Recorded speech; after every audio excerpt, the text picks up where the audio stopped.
What's up, Image Church? It is good to be with you, and it is good to be back from Hawaii, and it's not good to be back from Hawaii. We left a piece of our heart there with our daughter and son-in-law and those two babies growing in her womb. But we had a wonderful time together in Hawaii. Transitioning isn't good. I woke up at 2:50 in the morning. We flew back yesterday. So if I fall asleep, somebody be ready to teach extemporaneously in my stead.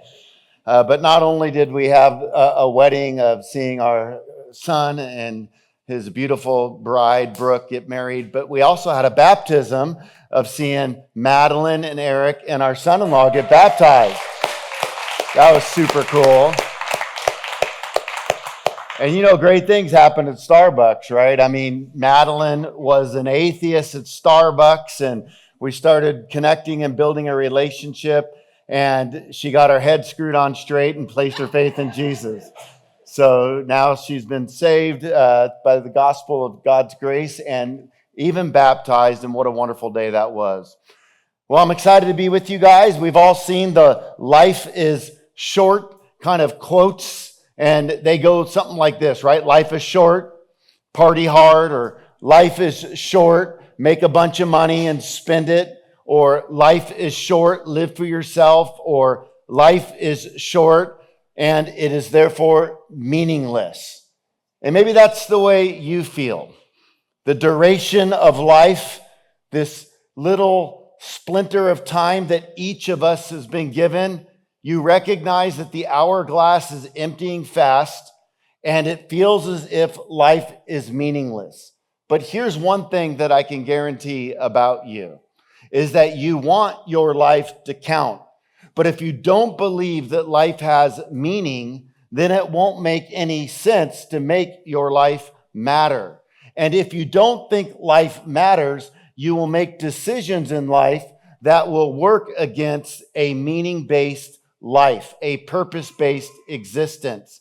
And so I would hope that you will discover your purpose in life. In fact, that's why we exist as a church. That's the vision of Image Church, to help you to discover your purpose in life. And our purpose in life is to enjoy God and glorify Him forever. Our purpose in life is to make much of Him. Our purpose in life is to recognize that our purpose is not to self-serve ourselves, but rather to serve the creator of ourselves. But this idea of meaninglessness, it can rack us. And I know firsthand what that felt like before I became a Christian, wondering, why do I exist? Why am I here? Does life matter? Does it have meaning? Even going so far as to think, why can't the government come out with a pill that I can pop to give me a sense of meaning? And maybe that's you this morning. You showed up at church, and if you're honest with yourself, you're confused between the tension of walking with God and surrendering to the ways of the world. And you are in a meaning crisis. And maybe you've never even considered what your purpose in life is. And I want you to know that you were created by a God who fashioned you and hardwired you for meaning. And He wants you to tap into that. And your life, yes, like mine, is short. The hourglass is emptying, but there is meaning to be discovered. And we're going to consider the idea of what it means to go in search of meaning by joining the ancient Solomon in his quest for meaning in the book of Ecclesiastes, written sometime in the 10th century BC. And Solomon is somebody who sought to discover meaning under the sun. And this phrase you're going to see 29 times in the book of Ecclesiastes, under the sun, under the sun, under the sun. That is to say, in a purely materialistic realm where there is no God, how does a person seek to find meaning and purpose? And Solomon went on such a quest, considering ways to find meaning through work or through pleasure or through hobbies, and all of that, he would say, is meaningless under the sun without an above the sun perspective. And so his conclusion of the matter that he'll give away at the end of the book is that he concludes that there's nothing better for a man to do or a woman to do than to fear God and enjoy him forever.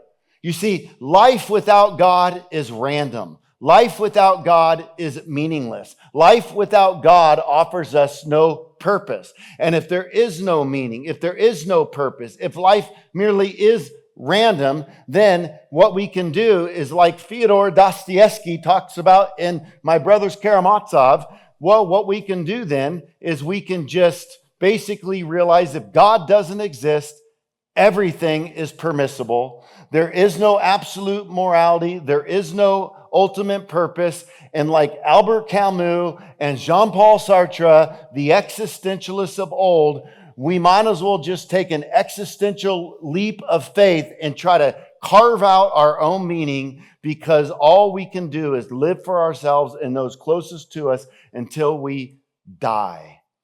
But does life offer us something bigger than that? I think so. And with that, I'd invite you to turn to Ecclesiastes, and we'll begin the series In Search of Meaning. And let's kick it off by realizing that when we go on this search, life is short. And what does that mean? If life is short, we ought to be intentional. We are all going to give an account for all of our motives, for all of our thoughts, for all of our actions, for all of our words. Every one of us is accountable for God before him. And we're all going to have to give sort of a rehearsal of our life. And this life that we've been given is a gift. And our life is not our own. We are to live for the one who made us. And that puts everything in proper perspective. But when we lose that, and we all do, my goodness, we all do. And when we do, we get out of touch with what matters most. And whenever we get out of touch with what matters most, we start living for self, our own desires. We start compromising God's word. We start not really worrying about what it is that he has for us. And we take life into our own hands. It's the great temptation. Has God said? Do we really believe that God knows what's best? In Ecclesiastes, this is a book that some debate over the author, because the author doesn't come straight out and announce himself as Solomon. We infer that because this author is very similar to a Solomonic king that we understand to be the third king of Israel, who was the most wisest person to ever live. Now you think, he didn't seem like he lived all that wisely, collecting that harem of women and all those wives. And that just goes to show that you can have wisdom, but not applied wisdom. You can be a sage without having a sense of life smartness to your own life.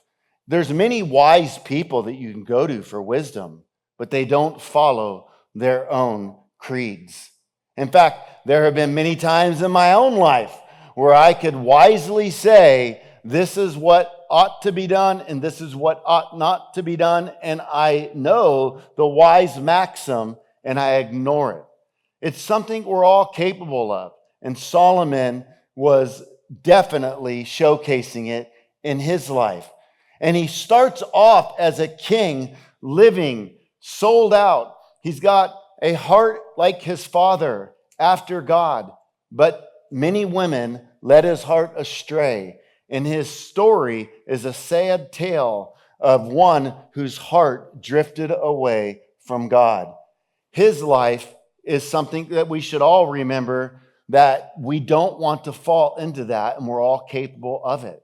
You read Song of Solomon, the love story between him and the Shulamite woman. And you think, wow, what's going on here? How can we learn from somebody who had so many wives and in a large harem? Well, because this is a picture of his first love. And his heart went astray, and he collected ladies in order to find life fulfillment. And it led to his downfall. And so those that would say that Solomon is not the author would argue that the book was written later, and it seems as if some of the events in the book wouldn't square with the 10th century from which Solomon lived. But I think it's better to take it as Solomon. Now, another option would be to say that the critic, Solomon, whom I'm taking to be the author, is somebody who has a nihilistic worldview. And nihilism, ex nihilo, you've heard the phrase, out of nothing, nihil, nothing, nihilism, nothingness, meaninglessness, purposelessness, futility. This is a book about nihilism and its empty search and what it will bring in your life. When you do not keep God front and center, this life is meaningless. This life is futile. This life is purposeless. This life is random.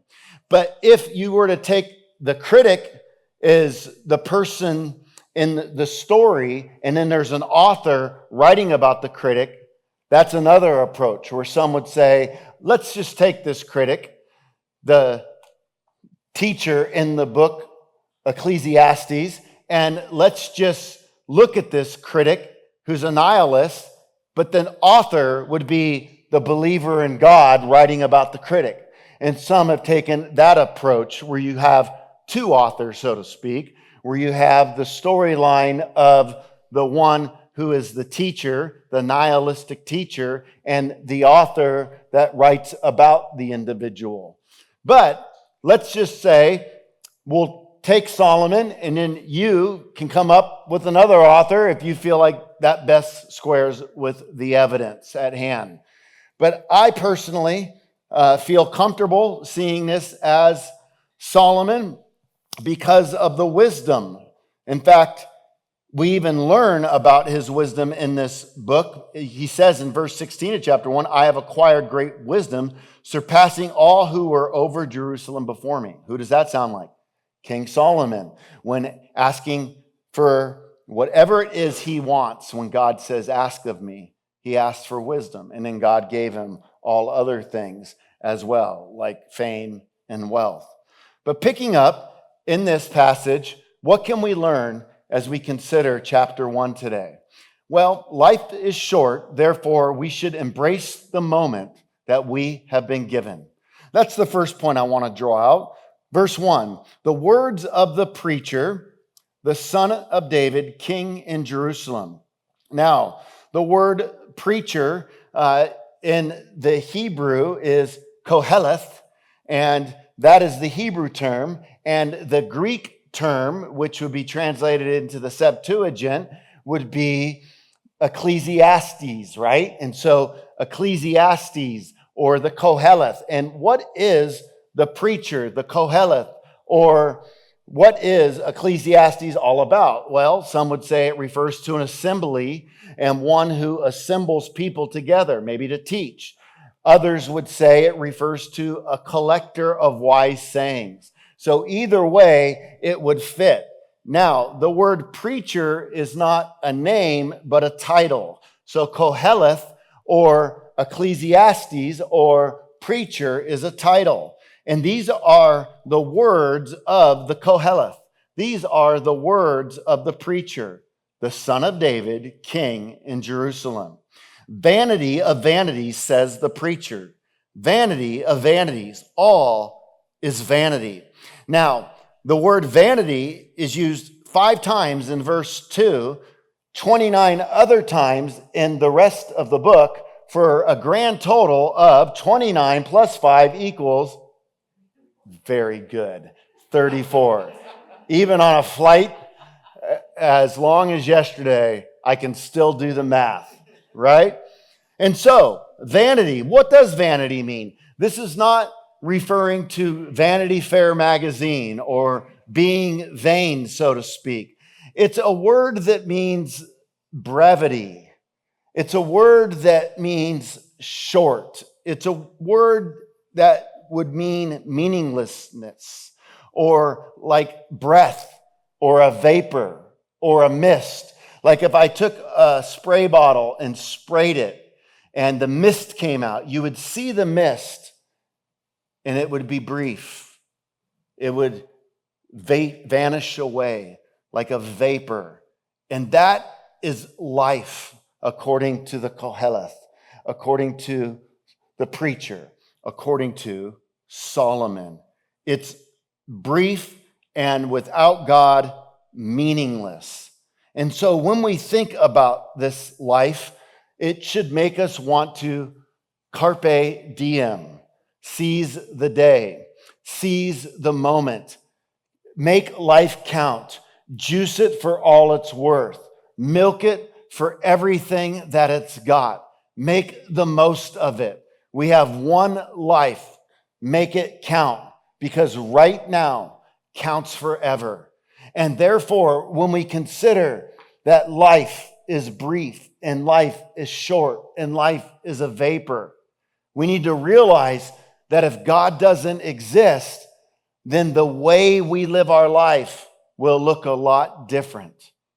But if God does exist, the way we live our life should look a lot different. And so we can think about the idea of seizing the moment, but we can also think about Samuel Beckett's play, Breath, where it's literally a 30-second stage play. And when it opened up, the audience came in anticipation for Beckett's great new play. And the audience sat in the crowd, and the curtains opened up, and all you saw on the stage was a bunch of debris to the sound of, and then a big exhale. And the screen closed after 30 seconds, and the play ended. Pretty devastating, right? What Beckett was showing in that 30-second play is a picture of life in a universe without God. We are on a stage filled with debris, and we enter the world with a gasp, and we take our breath, and we exit with an exhale. And it's brief, like 30 seconds. That's all life is. And he captured it well. And so you can even read people like Albert Camus. I've read his book a couple of times, The Stranger. And Albert Camus talks about the absurdity of life. And he takes it to its logical consequence that if God doesn't exist, you can see in the stranger, there's no sense of objective morality, that life is totally absurd. And it reads with absolute absurdity. And I want to ask you, have you discovered your purpose in life? Have you surrendered to God's meaning for you? Are you living for something bigger than yourself? What is it that directs your time? Is it your lust?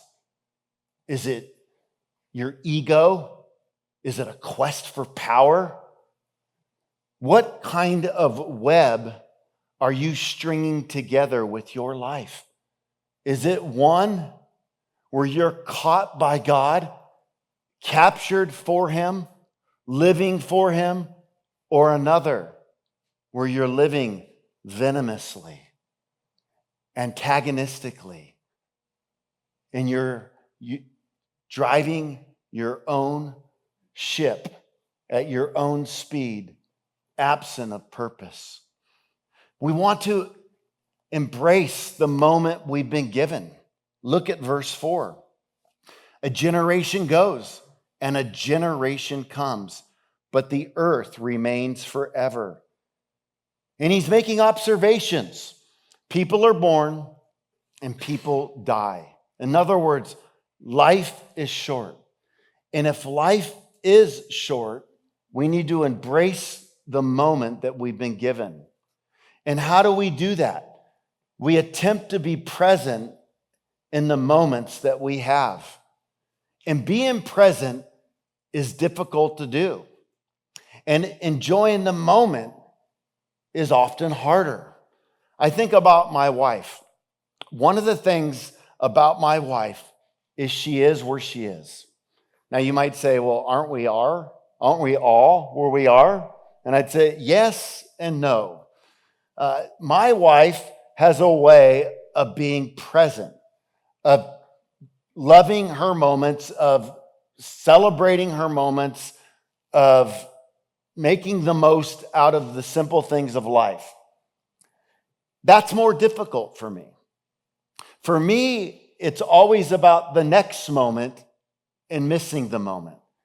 That's because inside of me is a surge of anxiety that I'm constantly having to push away. And you know what anxiety is? Anxiety is a future emotion that comes in and suffocates the present from you. And it drowns you at times where you can't be all there, even though you're there. If and then thinking, if I just get there, then I'll be happy. If I just have that, then I'll be happy. And we can fall prey to that. And when you're visionary wired, like I am, you tend to live in a future place a lot. And if you're a future thinker, the problem with being a future thinker is you often miss what's right in front of you, being present. And that is a difficult thing to do. It's hard for me. Even simple things like being in Hawaii and a stroll on the beach, it's difficult for me to not want to get over there. But then when I get over there, it's difficult for me not to want to be over there. And when I get over there, I find it challenging to want to be over there. The problem is I'm here. I'm not over there. So be where you are, because life is short. And we shouldn't let the anxieties of life strip away all the beautiful things right in front of us. We step back, you take a deep breath, and you go, folks, we're in church today. We're fearfully and wonderfully made. We are loved with an agape love by God, who cares about us, who's forgiving, who's gracious, who's the author of fresh starts and new beginnings, who cares deeply about you, and he offers you an invitation to return back home today. That's pretty good. And so, we want to do this with our life. We want to embrace the moment that we have been given. Secondly, we want to engage the responsibilities that are before us with the right perspective. Look at verse 3. What does man gain by all the toil at which he toils under the sun? So again, he's making observations, and he sees hardworking people, their brows sweating, paycheck to paycheck. And what does that person gain? Well, if you try to make work your ultimate, then work will feel empty. And one of the lessons about work is this: we're meant to work. The Bible talks about that. It's the secret to protecting us from emptiness. We're meant to have a task. We're meant to have something that we're doing, because it's in the doing that we're contributing to the world that we live in. But if you seek to make work your ultimate, your identity, then you'll realize that work is meaningless. Work has meaning when you realize that it's not the ultimate meaning of life. It's a part of life. It's supposed to be an enjoyable part of life. You say, well, how do you square that with the garden? Well, it doesn't mean that life's not going to have its hard times with work. But you want to find something that you love. And each of you have God-given talents and skills. And if you're in a job that you hate, figure out an exit strategy and find something that you love. Like in Chariots of Fire, where Eric Little says, when I run, I feel God's pleasure. What is it that you do that you feel God's pleasure, that you enjoy? And if you're just working for a paycheck, your misery will also show up in front of your employees. What you want is a job that doesn't feel like a job. What you want is something that you can enjoy. What you want is to do what your Creator made you to do, because when you do what your Creator made you to do, well, guess what? You've discovered some meaning. And your work will be meaningful because you're doing what He wants you to do. But when you're just working for the next paycheck, and I get it, sometimes you have to do that. But while you're doing that, be thinking of how you can do what you love to do. Even if it means taking an audacious risk, stepping out into the realm of faith. Folks, that's what life's made of. The Bible says in Hebrews 11:6, it is impossible to please God without faith. The first time we started a church back in 2004, I was hiring staff before we even had a church. That was faith. Like, how would you like to work at the church? Well, you don't have a church yet. I know, but if you'll take the job, I'll hire you. That's faith. And I really believe that in stepping out, that's where you meet God. It's like, I'm so thankful that we started Image Church. Like, this was just a dream in a hot tub between a wife, her husband, and our two kids, dreaming about what church could look like in a post-COVID world. And it gives me great joy to think that had my wife and kids and I not stepped out in faith, this church wouldn't be here. But God took ex nihilo, this church, combined with our faith, and produced Image Church. And we get to be a community. And that's super cool that He would use those things. And guess what? I love Image Church, and I love doing this. I feel God's pleasure in this. This is the greatest thing that I get to do as it relates to ministry, serving Image Church. It's incredibly fulfilling to be a part of this church family. And I want you to know that fulfillment with what God created you to do as well. Figure it out, because that's the point. Don't be like Tom Brady, who's won 7 Super Bowls, but after his 3rd Super Bowl, he finds himself thinking, boy, I would have thought after achieving 3 Super Bowls that I would be at the apex of it all, but I'm still left wondering, isn't there something more? That's what happens when you make football your identity. Your work cannot become your identity. If you do, then guess what? What does man gain from all the toil at which he toils under the sun? Well, you'll just keep trying to outperform the next person, make a bigger paycheck, climb another rung on the ladder. But if that's what you're doing, that's a recipe for burnout. So be aware of that. Engage your responsibilities with the right perspective.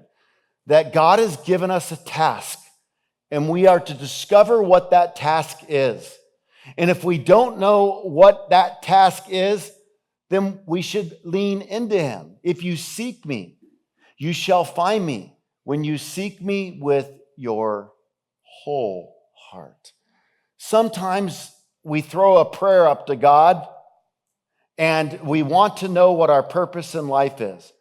Well, we spend 30, 40, 50 hours a week doing other things that we're invested in, but investing so little to discover something that can matter so much, our cause. Third, explore nature But no, it alone will not provide the ultimate meaning to life. Look, if you will, as we keep reading, verse 5. The sun rises and the sun goes down. Now, this is not written to be a science book. It's observational language, right? We know that we live in a heliocentric universe. And we know the sun doesn't rise and the sun doesn't set. But that's meteorologist language as well. This is what time the sun rises, what time the sun sets. The sun sits still while the earth rotates around the sun. We live in a heliocentric universe. Nevertheless, it's observatory language. The sun rises, the sun goes down, and hastens to the place where it rises. The wind blows to the south and goes around to the north. Around and around goes the wind, and on its circuits the wind returns. All streams run to the sea, but the sea is not full. To the place where the streams flow, there they flow again. And so, what's happening here? Solomon is just making observations. He's collecting wisdom. He's learning about, the way of nature. And that's fine. Observe nature, but do so in a Psalm 19 fashion. The heavens declare the glory of God. See, the canvas points to the artist. Don't stop at the canvas. Some people become reductionistic and they reduce everything down to scientism. And scientism is the belief that science can answer everything. The problem with that is even the statement, science can answer everything, that's a self-refuting claim because that statement is not a scientific statement that science can answer everything. That's a philosophical statement. So you need philosophy, good thinking to understand that. And so, explore nature, and we're thankful for it. But don't think that nature alone with these observations can provide the ultimate meaning to life. William Lane Craig shares the story about a story that he read, the great Christian philosopher and apologist, about a person who was marooned to a planet in outer space and given only 2 vials, and he had to choose between the one. One vial was poison, the other vial was immortality. If he drank the poison, well, guess what? He could be put out of his misery, but if he drank immortality, he would never die. So he cracked the vial and went to drink the poison only to discover that he drank the wrong vial. What he drank was the vial concluding liquid that would give him immortality. But the problem is this is a universe without God in the story. And you can imagine God minus, immortality is hopelessness. Imagine living forever without God on a planet where you can't get rid of your existence. You see, immortality plus God equals meaning, fulfillment, purpose, and hope. And you can see the despair of what that would mean to have a life like that. In fact, it was Richard Dawkins, the famed atheist biologist, who said Charles Darwin made it intellectually possible for people to be a fulfilled atheist. Well, I'm not sure what you mean by fulfilled. I think we need to define that. But there are many people today that would claim that God does not exist. And such people are left to exploring nature for all it is and trying to carve out meaning and map out meaning in a world without God. Well, it's like the person who was marooned to outer space who just drank his liquid immortality. There is no meaning if there is no God ultimately. Sure, you can have some temporal meaning, but it's not objective meaning. It might be meaningful to you. But if you want objective meaning, meaning that lasts forever, That meaning is defined in discovering who God is. And so, as one person wrote in a Christianity Today article, saying, I think we have lost the old knowledge that happiness is overrated, that in a way life is overrated. We have lost somehow a sense of mystery about us, our purpose, our meaning, our role. Our ancestors believed in two worlds and understood this to be the solitary, poor, nasty, brutish, and short one. We are the first generation of man that actually expected to find happiness here on earth, and our search for it has caused such unhappiness. The reason? If you do not believe in another higher world, if you believe only in the flat material world around you, if you believe that this is your only chance at happiness, if that is what you believe, then you are more than disappointed when the world does not give you a good measure of its riches. You are in despair. Fourth, expect nothing new to explain the purpose of life. Pick up in verse 8. All things are full of weariness. A man cannot utter it. The eye is not satisfied with seeing. Think about that. The person with lust always wants another look.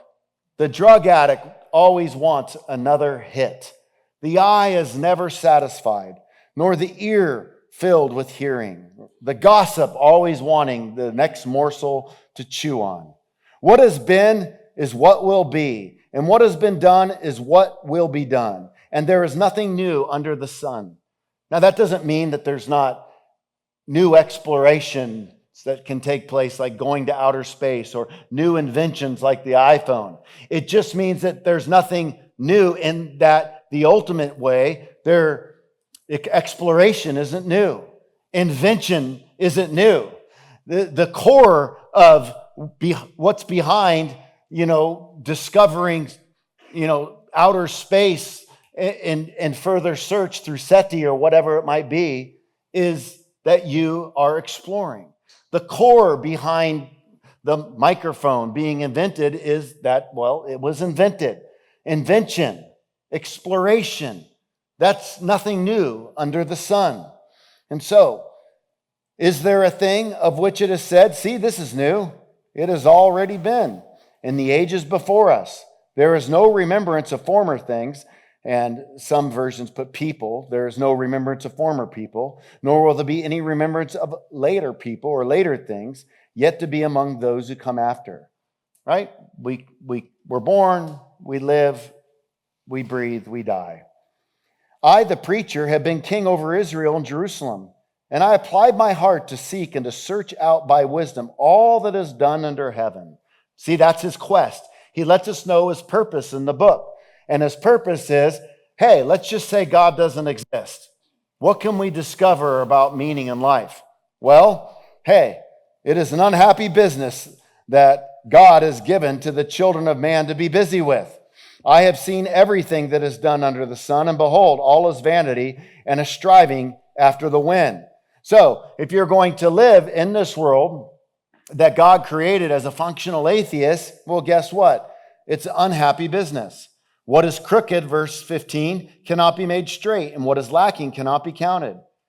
I said in my heart, I have acquired great wisdom, surpassing all who are over Jerusalem before me, and my heart has had great experience of wisdom and knowledge. And I applied my heart to know wisdom and to know madness and folly. I perceived that this also is but a striving after the wind, right? When you chase those types of things, it's like chasing the wind. Have you ever chased the wind, right? Or caught the wind? It's futile. In verse 18, for in much wisdom is much vexation, and he who increases knowledge increases sorrow. Ignorance is bliss, it turns out. And increasing in knowledge can increase sorrow, but it can also increase understanding. It's a bit of a myopic understanding that we get there. But all that to say, here's the deal. You can chase wisdom, but all wisdom bereft of God is meaningless. It won't ultimately help. So in this world, we can learn that we are to expect nothing new to explain the purpose of life. Wisdom won't explain the purpose of life. New inventions won't explain the purpose of life. AI won't explain the purpose of life. God has planted the purpose of our life in our hearts because we're shaped by Him, which makes for a nice summary that we ought to enter into a personal relationship with the Creator of all things. Ecclesiastes 3, verse 11. What do we read there? Well, let's take a look. Is it verse 11? In Ecclesiastes 3:11. Then I considered all that my hands had done, and I'm in chapter 2. That's part of the problem. Got to get in the right chapter, dude. He has made everything beautiful in its time. Also, He put eternity into man's heart, yet so that he cannot find out what God has done from the beginning to the end. And so God has planted eternity in our hearts. It was Blaise Pascal that once said, there is a God-shaped vacuum in the heart of each man, which cannot be satisfied by any created thing, but only by God the Creator, made known through Jesus Christ. Augustine once said, for thou hast formed us for thyself, and our hearts are restless till they find rest in thee. Your purpose in life, first and foremost, is to find rest in God. Jesus comes along and says, I have come that you might have life, and life to its max, life to its full.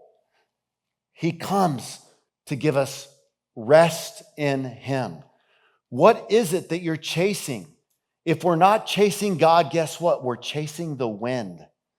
You're either chasing the wind or you're chasing God. Everything else is wind chasing if you're not first chasing the heart of God. There are things in life that we chase, but they don't fulfill that empty slot reserved only for God. He's the missing puzzle piece. He's the one that we need to recognize fills that vacuum-shaped hole that abides in each and every one of us, absent of God. Philosophers throughout the centuries have talked about the summum bonum of life. Summum bonum is a Latin phrase referring to the greatest good. And many people have sought, what is the greatest good to live for? And different candidates have been on trial, such as beauty or fame or money or power or knowledge. But none of those fulfill ultimately. If you make beauty your ultimate, you won't age well, as I've said many times before. You will get depressed the older you get because beauty fades.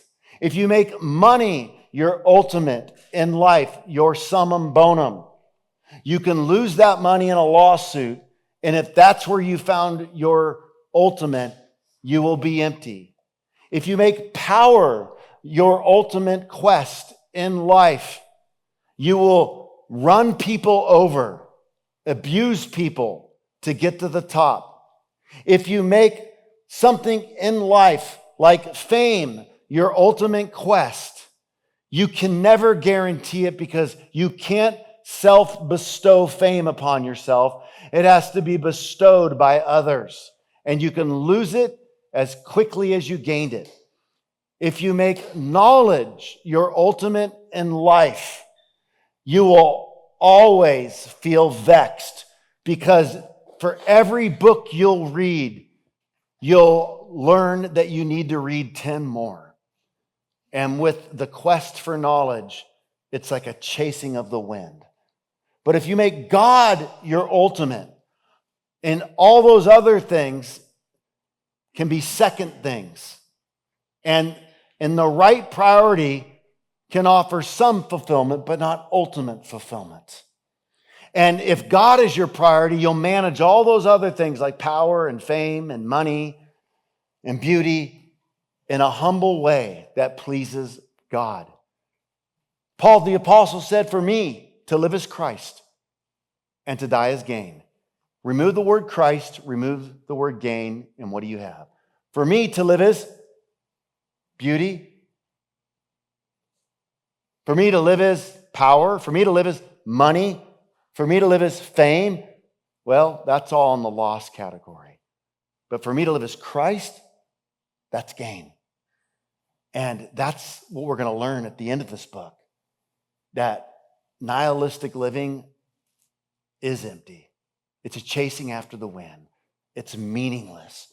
So trade out your meaningless existence for a meaningful life from the one who came to give life, the Messiah, Jesus. Let's pray. Lord, I thank you for getting us kicked off in this new series, and I pray that your word will be planted deeply in all of our hearts, and that you will help us to remember that life is short to glorify you then. And if anyone doesn't know you and you want a relationship with Jesus, if you want your sins forgiven, if you want to turn away from that life that you've been living outside of his will and to walk with him, then in the quietness of your heart, I just want you to say, Jesus, forgive me for my sins. Thank you for rising from the dead on my behalf. I ask you to help me to walk with you and to discover the meaning that you came to give me. Help me to quit chasing the wind. In Jesus' name, amen. Well, thank you again for checking out this live stream of Image Church. We exist to help you discover why you were created. And we believe that the first step in that discovery is a relationship with Jesus Christ. If you have any questions about what that is or how that can happen in your life, please email us at info@imagechurch.live. If you are interested in connecting with other Image Church community members, please join our Facebook group or an in-person small group at either of the links on the screen. For more information about who we are and how you can get involved, please visit imagechurch.live. I'll see you next week.